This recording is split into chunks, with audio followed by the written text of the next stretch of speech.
अल्हम्दुलिल्लाहि रब्बिल आलमीन वस्सलातु वस्सलामु अला सय्यिदिल अंबियाइ वल मुरसलीन व अला आलिहि व सहबिहि अजमाइन। अम्मा बाद फ़अऊज़ु बिल्लाहि मिनश शैतानिर रजीम। बिस्मिल्लाहिर रहमानिर रहीम। इन्ना अंज़लनाहु फ़ी लैलतिल क़द्र वमा अदराका मा लैलतुल क़द्र लैलतुल क़द्रि खैरुम मिन अल्फ़ि शहर तनज़्ज़लुल मलाइकतु वर्रूहु फ़ीहा बिइज़्नि रब्बिहिम मिन कुल्लि अम्र सलामुन हिय हत्ता मत्लइल फ़ज्र। वक़ाल वअहिदना इला इब्राहीम व इस्माईल अन तह्हिरा बैतिय लित्ताइफ़ीन वल आकिफ़ीन वर्रुक्काइस सुजूद। वक़ाल वला तुबाशिरूहुन्न व अंतुम आकिफ़ून फ़िल मसाजिद। बुज़ुर्गान मिल्लत, बिरादरान इस्लाम, अल्लाह के रसूल सल्लल्लाहु अलैहि वसल्लम ने रमज़ान के आने से पहले एक खुतबा दिया था शाबान की आखिरी तारीख, जिसका एक जुमला था शहरुन अव्वलुहु रहमह व अवसतुहु मग़फ़िरह व आखिरुहु इत्क़ुम मिनन नीरान, कि रमज़ान का महीना जो आने वाला है वो ऐसा महीना है जिसका पहला अशरा रहमतों का अशरा है, और दूसरा अशरा जो है वो मग़फ़िरत का है, और तीसरा अशरा जो है जहन्नम से खलासी का है। देखा जाए तो एक अशरा तो गुज़र चुका है रहमत वाला, और दूसरा अशरा जो मग़फ़िरत का है वो भी तकरीबन आधा गुज़र चुका है। आज 15 रमज़ान है, और इसके बाद जो अशरा आने वाला है जिसको आखिरी अशरा कहा जाता है, जिसके बारे में अल्लाह के रसूल ने फरमाया कि जहन्नम से खलासी का अशरा है। बहरहाल रहमतों का अशरा गुज़र चुका, कितने लोगों पर अल्लाह की कितनी रहमतें बरसी हैं वो हर शख्स अपने बारे में सोच सकता है। जहाँ तक रहा दूसरा अशरा मग़फ़िरत का, इसका मतलब है कि इस अशरे में अल्लाह से तौबा और इस्तिग़फ़ार करना चाहिए। रमज़ान के महीने में जो कोताहियाँ होती हैं या रमज़ान से पहले जो 11 महीना गुज़र चुका है उसमें जो कोताहियाँ हुई हैं, उसके लिए हमें अल्लाह से हमेशा इस्तिग़फ़ार करना चाहिए, तौबा करना चाहिए।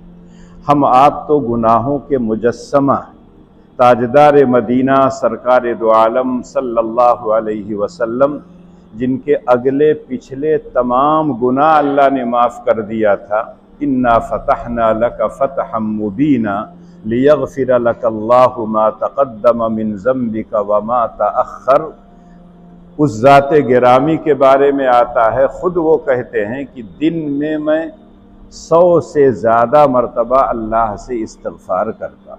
जिसके खाते में कोई गुनाह ना हो वो तो 100 से ज़्यादा मरतबा अल्लाह से इस्तिग़फ़ार करे, और जिसके खाते में गुनाह ही गुनाह हो और वो गफलत की ज़िंदगी गुजार कर चला जाए, कभी ज़बान पर अल्लाह से इस्तिग़फ़ार का कलमा ही ना आए, अस्तग़फ़िरुल्लाह रब्बी मिन कुल्लि ज़ंबिन व अतूबु इलैह, यकीनन वो इंसान बड़ा बदनसीब कहलाएगा। तो रमज़ान का महीना है, दूसरा अशरा चल रहा है, इसमें कसरत से हमें इस्तिग़फ़ार करना चाहिए। और इसके बाद जो तीसरा अशरा शुरू होने वाला है, जिसके बारे में अल्लाह के रसूल सल्लल्लाहु अलैहि वसल्लम कहा करते थे कि ये अशरा बहुत ज़्यादा अहमियत का हामिल। हज़रत आयशा सिद्दीक़ा रज़ी अल्लाह ताला अन्हा कहा करती थी, इस आखिरी अशरे में अल्लाह के रसूल इतनी मेहनत और इतनी मशक्क़त उठाते थे जितनी मशक्क़त किसी और दिनों में नहीं उठाते थे। जब ये अशरा शुरू होने वाला होता था तो हज़रत आयशा अल्लाह के रसूल की सिफत बयान करती हैं, अहया लैलहु व अयक़ज़ अहलहु व शद्द मिज़रहु।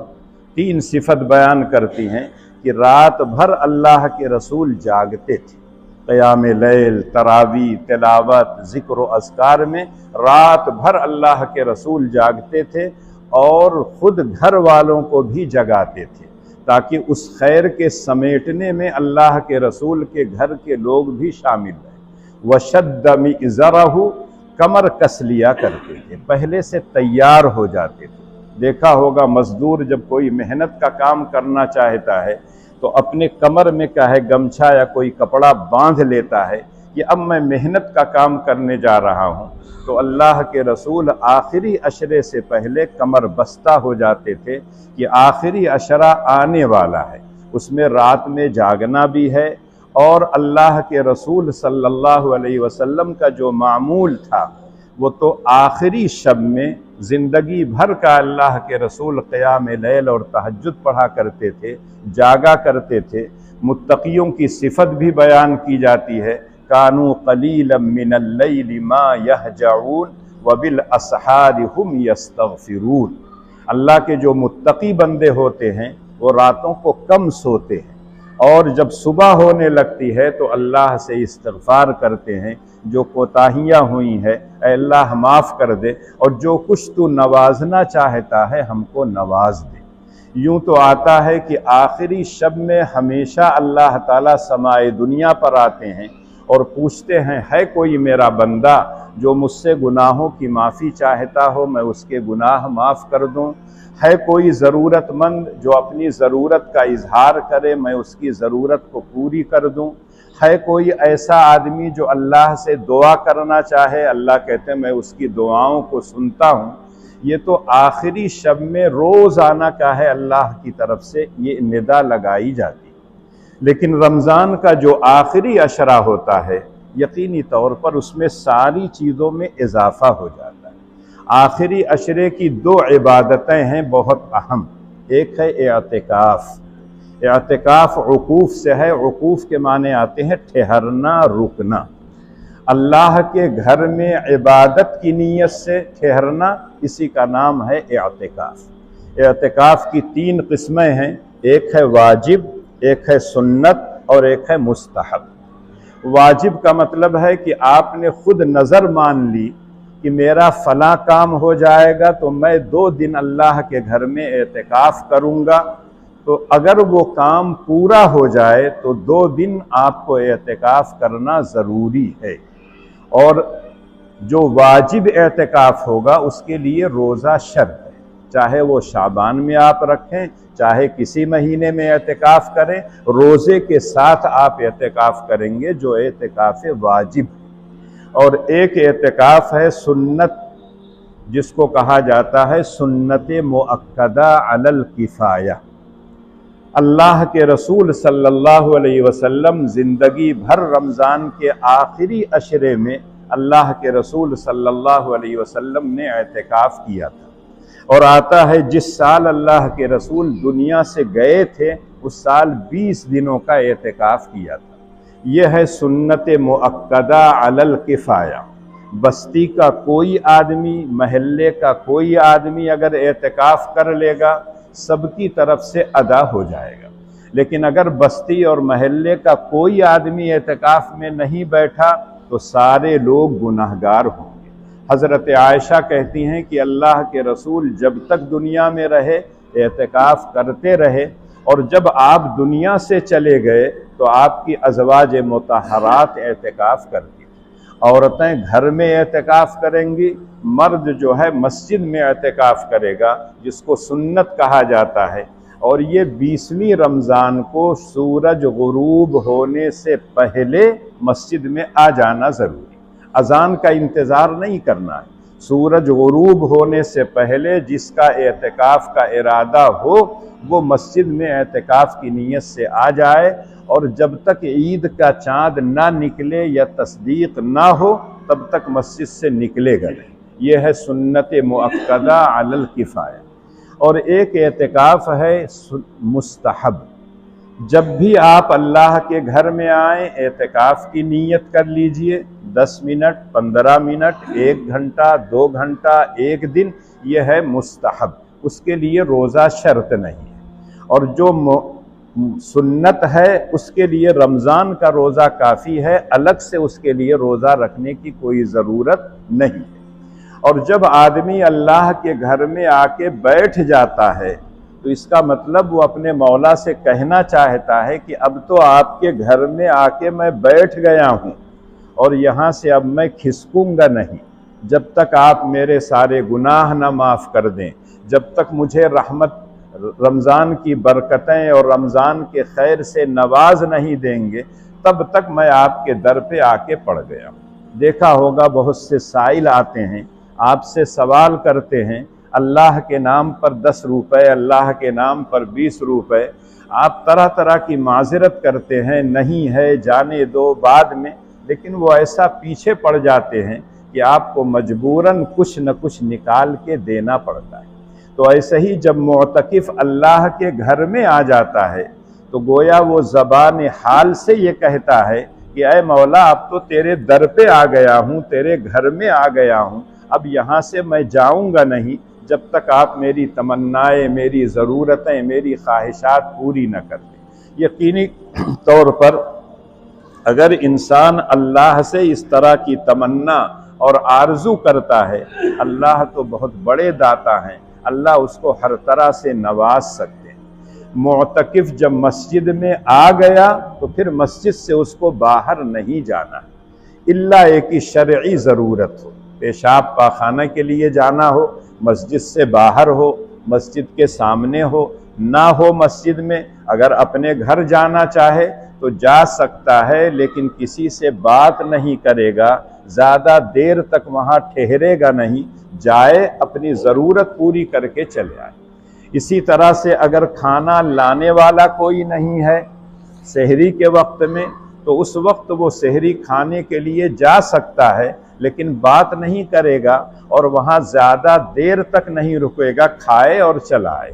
और आज अल्लाह का शुक्र है कि हर घर में लड़के रहते हैं, नहीं कोई है तो महल्ले का कोई आदमी इस काम के लिए तैयार हो जाता है, घर जाने की ज़रूरत नहीं, लेकिन शरई जो ज़रूरत है पेशाब पाखाना, उसके लिए वो जा सकता है। जहाँ तक रहा जनाजे में शिरकत, किसी मरीज़ की इयादत, इन कामों में वो नहीं जाए।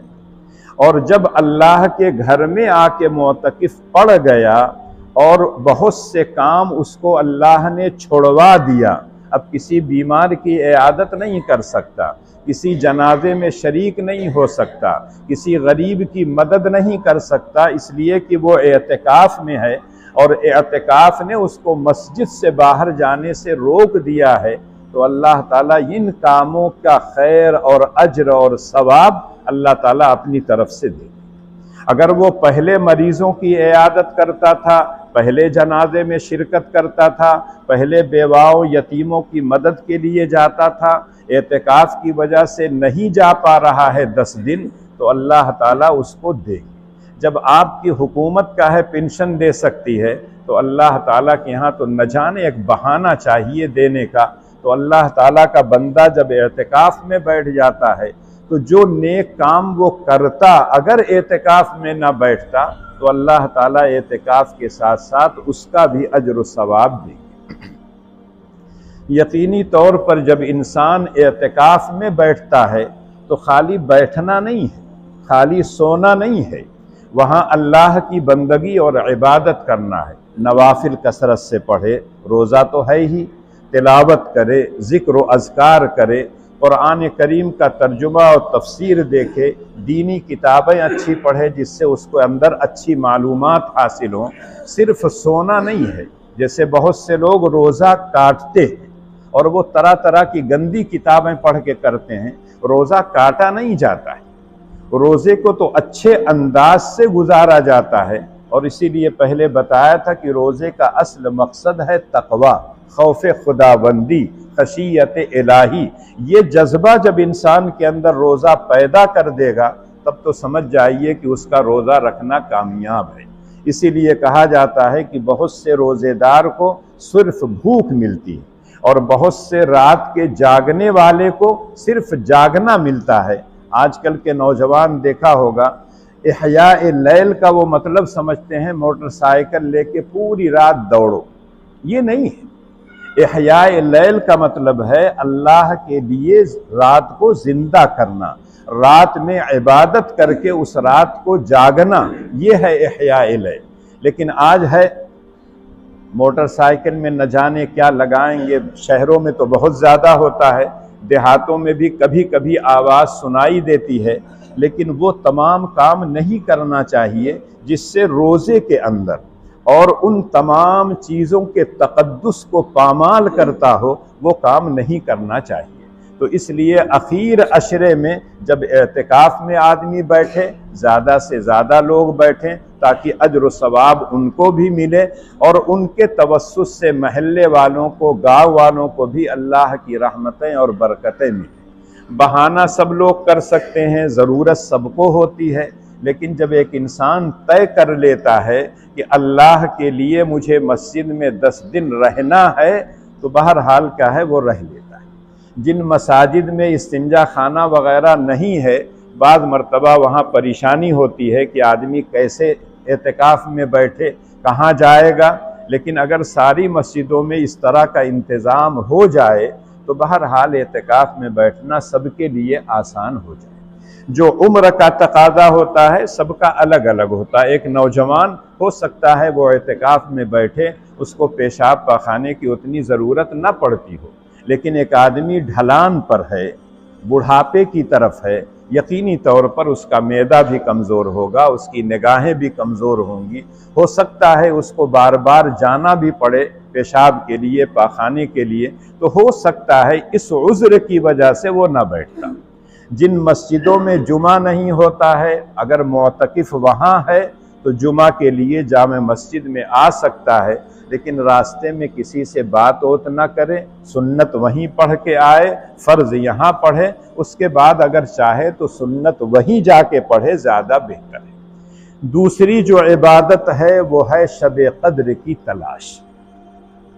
शब क़द्र की अहमियत के लिए इतना ही काफ़ी है कि रब कायनात ने पूरी एक सूरत उस रात की फजीलत में उतारा है और उसका पसे मंज़र, शान नुज़ूल जो था, एक मर्तबा अल्लाह के रसूल सल्लल्लाहु अलैहि वसल्लम ने एक बनु इसराइल के मुजाहिद का तस्करा किया। उस ज़माने में लोगों की उम्रें बहुत ज़्यादा होती थी, 1000 साल, 950 साल, उससे ज़्यादा, उससे कम।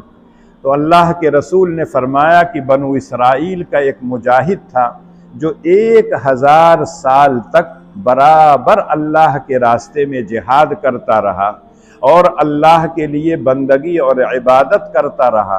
तो सहाबा को बड़ा ताज्जुब हुआ कि हम लोग तो 60-65 में निमट जाते, कुछ ही लोग होते हैं जो उससे ऊपर जाते हैं, 75, 80, 90 तक, कुछ लोग 100 पार कर जाते हैं। लेकिन आम तौर से उम्मत मुस्लिमा की उम्र जो है अगर देखा जाए तो 60 और 65 के बीच। तो उन्होंने सोचा 1000 साल तक उसने जिहाद किया, अल्लाह की बंदगी और इबादत की, हमको तो सिर्फ 60 साल मिलते हैं, उसमें कुछ वक्त क़ज़ाए हाजत में चला जाता है, कुछ वक्त इस पेट के भरने में चला जाता है, कुछ वक्त बचपने में चला जाता है, कुछ बुढ़ापे में चला जाता है, बचता है बहुत थोड़ा सा वक्त। तो हम उस वक्त में अल्लाह की बंदगी करके कैसे उस मुजाहिद तक पहुँचेंगे? अल्लाह का ये बहुत बड़ा एहसान है, अल्लाह का बहुत बड़ा करम है कि अल्लाह देना जब चाहते हैं तो उसको सिर्फ एक बहाना चाहिए। उन लोगों की उम्रें ज़्यादा थी, वो इबादत ज़्यादा करते थे। उम्मत मुस्लिमा के अफराद की उम्रें कम हो गई हैं, तो अल्लाह ने उनको एक ऐसी रात अता की है जिसके बारे में आता है, इन्ना अंज़लनाहु फ़ी लैलतिल क़द्र वमा अदराका मा लैलतुल क़द्र लैलतुल क़द्रि खैरुम मिन अल्फ़ि शहर। एक रात की इबादत 1000 महीने की इबादत से अफजल है। तकरीबन 83 साल 4 महीने होते हैं, 1000 महीने। अब देखा जाए तो एक रात अगर किसी को मिल गई तो 83 साल से ज़्यादा उसको, और अल्लाह कहते हैं इससे ज़्यादा मैं जिसको देना चाहूँ मैं देता रहता हूँ। यकीनी तौर पर शब क़द्र की जो फजीलत है वो इस वजह से है कि कुरान करीम का नुज़ूल इसी शब में हुआ है।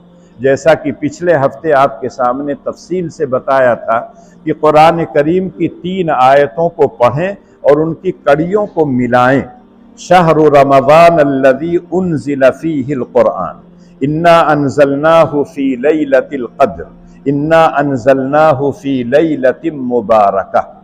इन तीनों आयतों को मिलाइए, सूरह दुखान की आयत, सूरह कद्र की और सूरह बकरा की, तो इससे पता चलता है कुरान करीम का नुज़ूल रमज़ान के महीने में हुआ।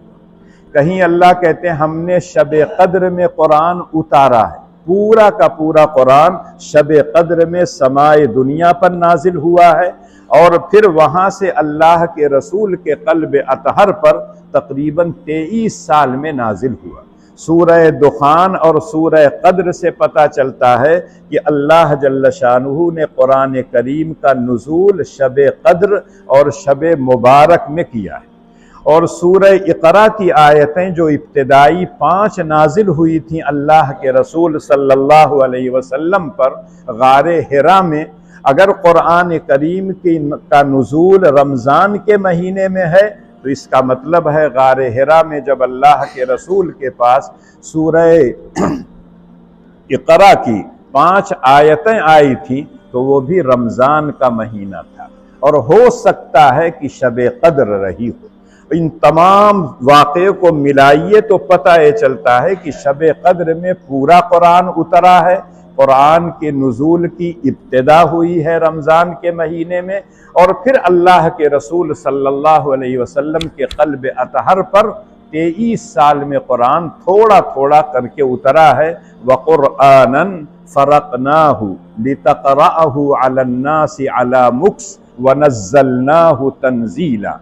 अल्लाह कहते हैं हमने कुरान को थोड़ा थोड़ा करके जस्ता जस्ता उतारा है, थोड़ा थोड़ा करके उतारा है ताकि आप आसानी से उसको पढ़ सकें, और हमने उसको थोड़ा थोड़ा, वनज़्ज़लनाहु तंज़ीला, तंज़ील कहते हैं थोड़ा थोड़ा उतारना, और इंज़ाल कहते हैं एक मर्तबा उतारना।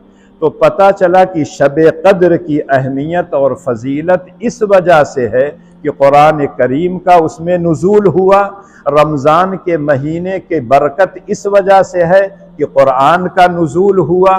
तो पता ये चलता है कि ये रहमतों और बरकतों वाला महीना है, और एक रात आने वाली है जो बहुत अहमियत की हामिल है, जिसको अल्लाह ने कहा लैलतुल क़द्र खैरुम मिन अल्फ़ि शहर।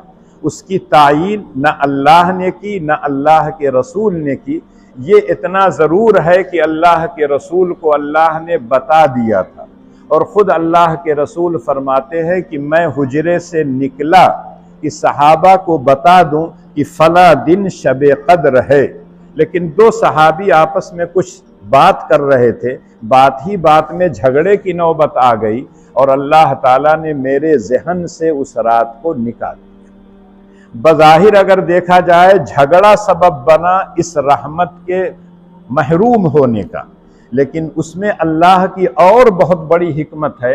अगर एक रात की तायीन कर दी गई होती और वो रात किसी वजह से, बीमारी की वजह से, गफलत की वजह से, किसी और वजह से अगर कोई शख्स उसका एहतमाम न कर पाता तो फिर ज़िंदगी भर वो मायूस रहता। तो अल्लाह जल्ल शानुहु ने नबी के ज़हन से वो रात निकाल दी ताकि उसका दायरा थोड़ा सा वसी हो जाए, और हर इंसान ज़्यादा से ज़्यादा उस शब कद्र की तलाश में रातों को जागे। अल्लाह के रसूल ने फरमाया कि रमज़ान के आखिरी अशरे की जो ताक रातें हैं उसमें शब कद्र तलाश किया करो।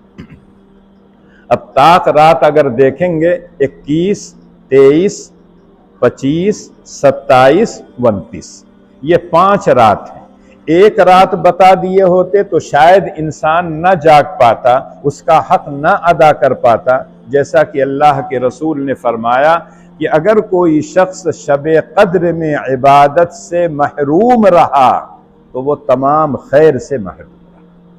तो अगर एक रात होती और कोई आदमी महरूम हो जाता तो उसके लिए बहुत बड़ा मसला खड़ा होता।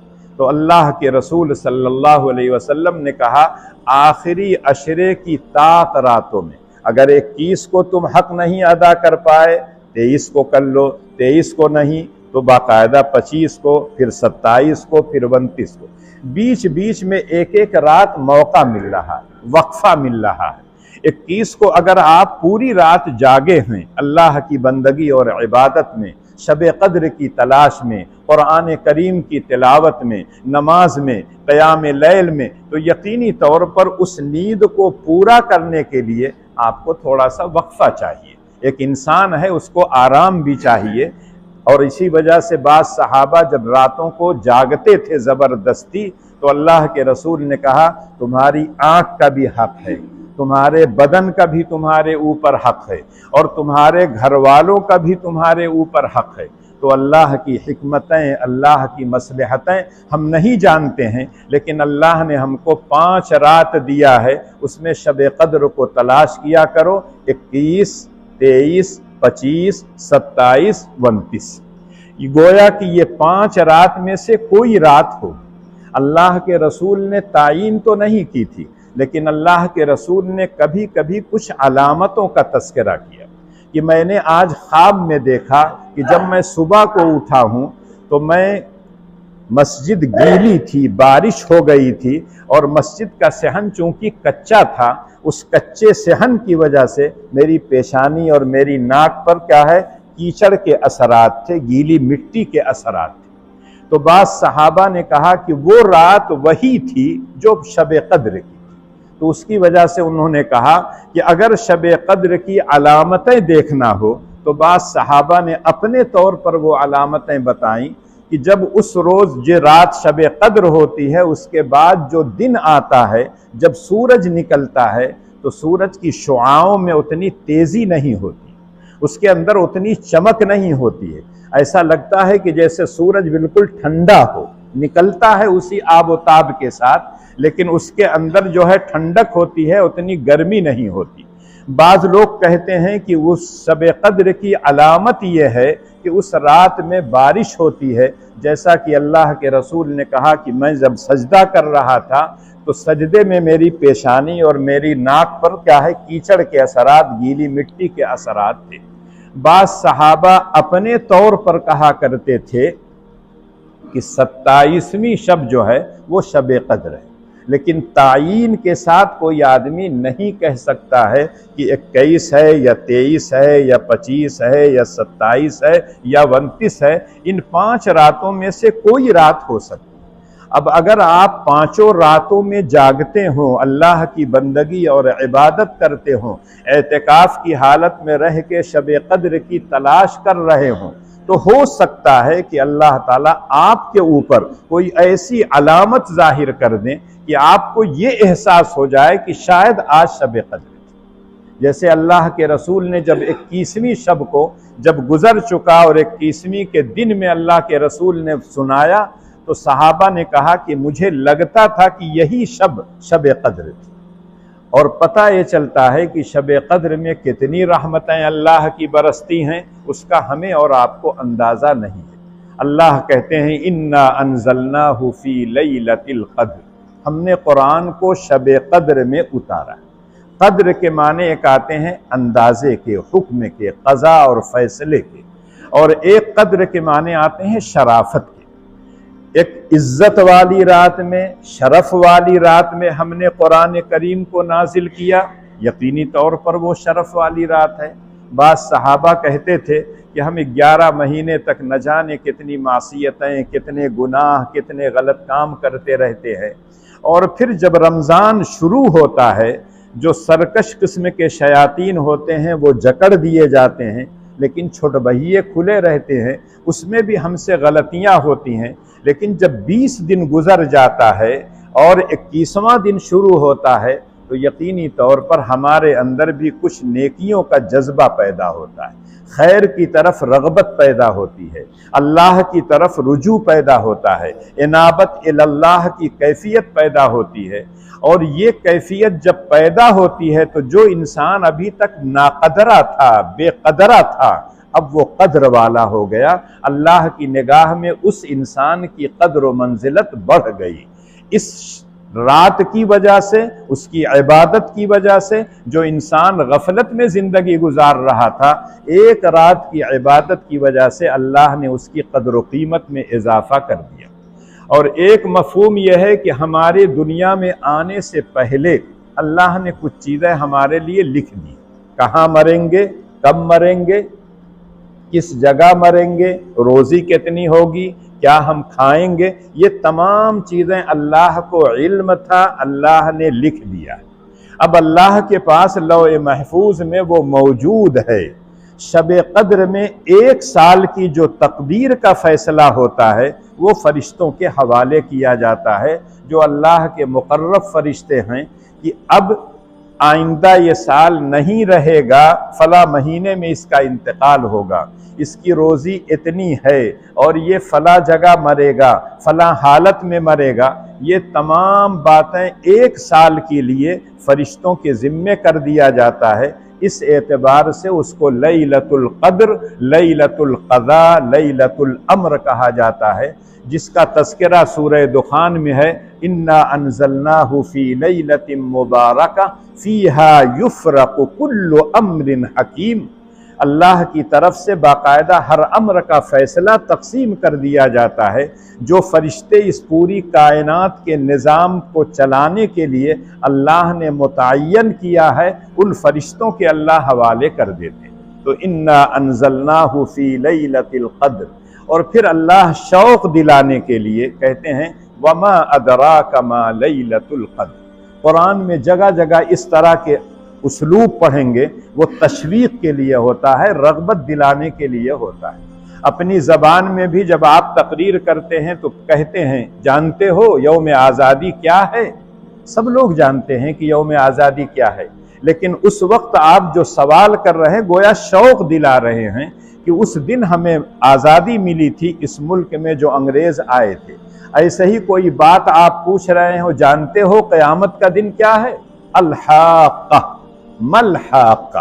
कहीं अल्लाह कहते हैं अल-क़ारिआ, मल-क़ारिआ। तो ये शौक़ दिलाने के लिए है, जो बात आगे आ रही है ज़रा उसको शौक़ की निगाह से देखना और पढ़ना, तब तुम्हें पता चलेगा कि शब क़द्र क्या है। वमा अदराका मा लैलतुल क़द्र, लैलतुल क़द्रि खैरुम मिन अल्फ़ि शहर।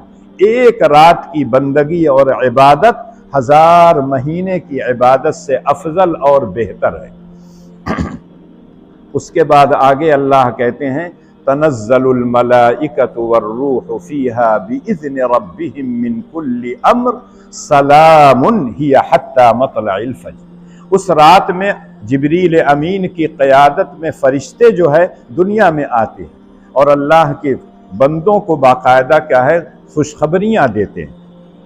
इन्नल्लज़ीना क़ालू रब्बुनल्लाहु सुम्मा इस्तक़ामू ततनज़्ज़लु अलैहिमुल मलाइका अल्ला तख़ाफ़ू वला तहज़नू व अबशिरू बिल जन्नह। फरिश्ते रहमत आके इंसान को खुशखबरी और बशारत सुनाते हैं, डरो मत, अल्ला तख़ाफ़ू वला तहज़नू, रंजो गम मत करो, और जन्नत की बशारत अल्लाह तुमको देते हैं जिसका अल्लाह ने नबियों के ज़रिए से तुमको वादा किया है। तो ये फरिश्ते बाकायदा अल्लाह की तरफ से रहमतें और बरकतें लेके आते हैं और उन लोगों को सुनाते हैं जो उस रात की कद्र करते हैं। और अल्लाह आखिर में कहते हैं सलामुन, पूरी की पूरी रात जो है सलामती ही सलामती नाजिल होती है। यूं तो हर रात में अल्लाह आखिरी शब में आके कहते हैं है कोई बंदा जो मुझसे मांग ले, अपनी गुनाहों की माफ़ी मांग ले, अपनी ज़रूरत का सवाल कर ले, अपनी बीमारी का मुझसे कहे कि अल्लाह आप मुझको शिफा दे दीजिए। यकीनी तौर पर उस रात में शाम से लेकर अखीर तक, तुलूए फज्र तक, ये रात का है सलामती ही सलामती नाजिल होती। तो आखिरी अशरा जो आने वाला है उसमें 2 इबादतें आपके लिए अहम हैं। एक तो है एअतिकाफ़, जिसको सुन्नत मुअक्कदा अलल किफ़ाया कहा जाता है, और अगर देखा जाए तो एतिकाफ़ भी शब क़द्र की तलाश के लिए। जब बंदा अल्लाह के घर में आ जाता है तो बहुत से गुनाहों से खुद ब खुद मासूम महफूज हो जाता है। गाली नहीं देता, गीबत नहीं करता, चुगली नहीं करता। यहाँ आने के बाद दिल के अंदर किसी के लिए हसद, जलन, कपट, कीना नहीं होता, कुछ ऊंच नीच का जज्बा नहीं होता है। और फिर जब एतिकाफ़ की हालत में 10 दिन तक यहाँ पड़ा रहता है तो हर वक्त वो अल्लाह की याद में लगा रहता है, ज़बान से याद करता है, दिल से याद करता है, आज़ा और जवारे को अल्लाह की बंदगी और इबादत में इस्तेमाल करता है। वो तो गुनाहों से बिल्कुल पाक और साफ़ हो जाता है। और अगर वही 10 दिन की जो तरबियत हुई थी उसी तरबियत को रमज़ान के बाद भी अगर बाकी रखे तो वो इंसान बज़ाहिर दिखाई देगा लेकिन फरिश्ता सिफत इंसान होगा। इसलिए कि आज बहुत से इंसान दिखाई देते हैं लेकिन वो हैवान और शैतान होते हैं।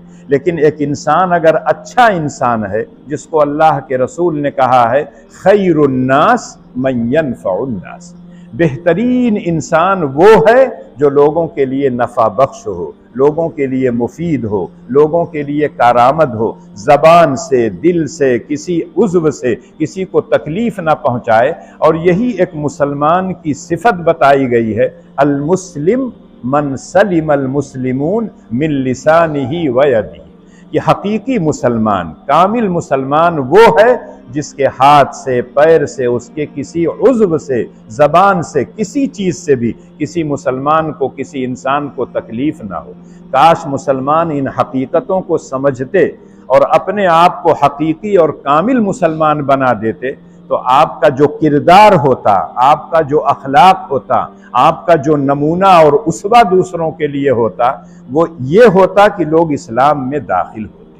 लेकिन आज जब हमको और आपको लोग देखते हैं और इस्लाम की खिलाफ वर्जियां करते हुए देखते हैं तो वो कहते हैं कि कैसे हम इस्लाम कबूल करें। अगर आप मुसलमान हैं, नमाज हो रही है और आप नमाज में नहीं आते, रोज़ा रमज़ान का महीना है, बरकतों का महीना है, लेकिन आप रोज़ा नहीं रखते हैं, आप तरावी की नमाज नहीं पढ़ते हैं, हमको मुसलमान बना के पाबंद बनाना चाहते हैं। आज तो हालात ऐसे हो गए हैं कि अपने बच्चों की, अपनी बच्चियों की हिफाजत बहुत मुश्किल काम हो गया। अल्लाह से ख़ास तौर से दुआएं कीजिए। बच्चियां इतनी तेज़ी के साथ मुर्तद हो रही हैं, दूसरों के साथ जा रही हैं और बाकायदा उनका प्लान बना हुआ है, इतने दिन की ट्रेनिंग ले लो, उसके बाद जाके मुसलमान बच्चियों को बहलाओ, फुसलाओ, अपने अंडर में ले आओ और उनको बेकार करके छोड़ दो। अल्लाह से दुआएं कीजिए, उसके लिए तदबीरें कीजिए। और तदबीर यही है कि अपनी बच्चियों को हर वक्त निगाह में रखिए। जो मसाइल हैं, जो शरीयत के अहकाम हैं, उन बच्चियों को समझाइए। इस्लाम कितनी बड़ी दौलत है, ईमान कितनी बड़ी दौलत है, उस दौलत के होते हुए कहीं और जाने की ज़रूरत नहीं है। माल और दौलत ये तो आने जाने वाली चीज़ है, लेकिन इस्लाम एक ऐसी दौलत है, इस दुनिया में भी आपको फ़ायदा, कब्र में भी फ़ायदा, महशर में भी फ़ायदा, और इसी इस्लाम की बुनियाद पर जन्नत में जाएंगे तो वहाँ न जाने अल्लाह ताला कैसी कैसी नेमतें देंगे। जब इन तरह की ख़बरों को पढ़ते हैं तो आप यकीन कीजिए कि दिल तड़प उठता है कि कहाँ इस्लामी मुआशरा, कि उसमें जो आए, जैसे आए, जिस तरह के जाल में आए फंसा के लेके चला जाए। एक ज़माना वो था कि देहात में कोई आदमी सोच नहीं सकता था, लेकिन दुश्मन पूरे तौर पर तैयार है और हम लोग पूरे तौर पर गफलत में पड़े हुए। और हर आदमी ये समझता है कि मेरी बेटी घर में है, महफूज है, लेकिन उसको जो दे रखा है आपने डब्बा, उस डब्बे की वजह से कितनी मुसीबतें आती हैं उसका अंदाज़ा आपको उस वक्त होगा जब आपकी बच्ची घर से निकल कर कहीं चली जाती। इसलिए रमज़ान का महीना है, आखिरी अशरा आने वाला है, अल्लाह से खूब गिड़गिड़ाइए, रोइए और अल्लाह से कहिए कि अल्लाह आप राज़ी हो जाइए। अल्लाह अगर राज़ी हो गए तो आप यकीन कीजिए कि सारी मुसीबतें, सारी मुश्किलात, सारी परेशानियां ख़त्म हो जाएंगी। और अगर आप दुनिया को खुश करने के चक्कर में रहेंगे, अपने मौला को नाराज़ करेंगे, उस दीन को जो अल्लाह ने आपके लिए पसंद किया है आप सच्चे दिल से नहीं पसंद करेंगे, आप यकीन कर लीजिए, लिख लीजिए कि आपको कभी चैन और सुकून नहीं मिल सकता।